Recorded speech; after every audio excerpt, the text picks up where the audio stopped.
नमस्कार, मैं नियाज खान और आप देख रहे हैं एनएमएफ न्यूज। लोकतंत्र की बदलती सूरत ने अब धीरे धीरे अपनी कमान भी बदलनी शुरू कर दी है। इस पुरुष प्रधान देश में आधी आबादी पर जनता का विश्वास पत्थर पर खींची लकीर की तरह होती जा रही है, जिसे कभी मिटाया नहीं जा सकता।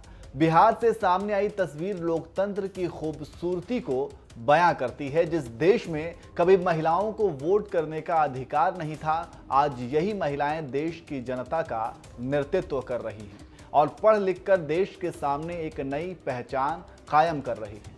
आपको बता दें कि बिहार पंचायत चुनाव के 7वें फेज में ये अब तक की सबसे खूबसूरत तस्वीर सामने आई है और इसी के साथ बिहार को एक कम उम्र की मुखिया मिल गई है और इस कम उम्र की मुखिया का नाम है अनुष्का कुमारी और इनकी उम्र 21 साल है। इन सभी में खास बात यह है कि यहाँ पर एक महिला का दूसरी महिला से टक्कर था, यानी अनुष्का कुमारी की प्रतिद्वंदी एक महिला थी जिनका नाम रीता देवी है। खैर, शिवहर प्रखंड के कुशहर पंचायत से अनुष्का कुमारी ने रिकॉर्ड जीत दर्ज की है। कुशहर पंचायत के लोगों ने अनुष्का कुमारी पर न सिर्फ भरोसा किया बल्कि उनकी जीत के लिए बढ़ चढ़कर वोट भी किया। अनुष्का कुमारी पूरे 287 वोट से जीती हैं। इस जीत के बाद बिहार में बने इस रिकॉर्ड की चौतरफा चर्चा हो रही है। अनुष्का कुमारी को 2625 वोट मिले। अनुष्का की टक्कर रीता देवी से थी। रीता देवी को 2338 मत प्राप्त हुआ।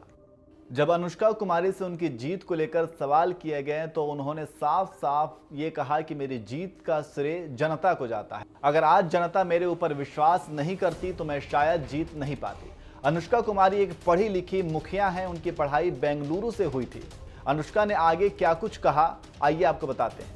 कि क्षेत्र में काफ़ी समस्याएं हैं। इन समस्याओं और भ्रष्टाचार को दूर करने को लेकर मैं पंचायत चुनाव लड़ी थी। पंचायत की जनता ने जो भरोसा करके जिताया है उसे कभी मैं टूटने नहीं दूंगी। मैं बेंगलुरु में रहकर पढ़ाई करती थी। हिस्ट्री ऑनर्स से बैचलर डिग्री हासिल की हूं और आगे भी पढ़ाई जारी रखना चाहती हूं।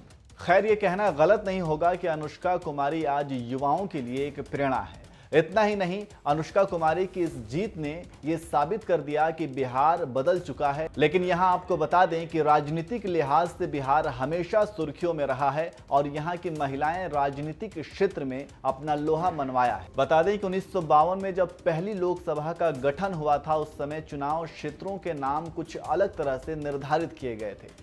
एक सीट से दो उम्मीदवार जीतते थे।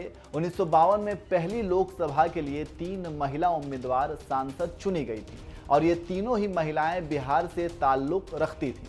मुंगेर सदर सह जमुई लोकसभा क्षेत्र से नयनतारा दास निर्वाचित हुई थी, जबकि भागलपुर दक्षिण क्षेत्र से सुषमा सेन विजयी हुई थी। 1952 में पटना पूर्वी भी एक लोकसभा क्षेत्र था। इस सीट पर कांग्रेस की तारकेश्वरी सिन्हा विजयी हुई थी। तारकेश्वरी सिन्हा को भारत की सबसे सुंदर महिला नेताओं में एक माना जाता है। उन्हें ब्यूटी विथ ब्रेन कहा जाता है। बहरहाल, अनुष्का की जीत पर आपकी क्या राय है, हमें कमेंट करके जरूर बताइएगा।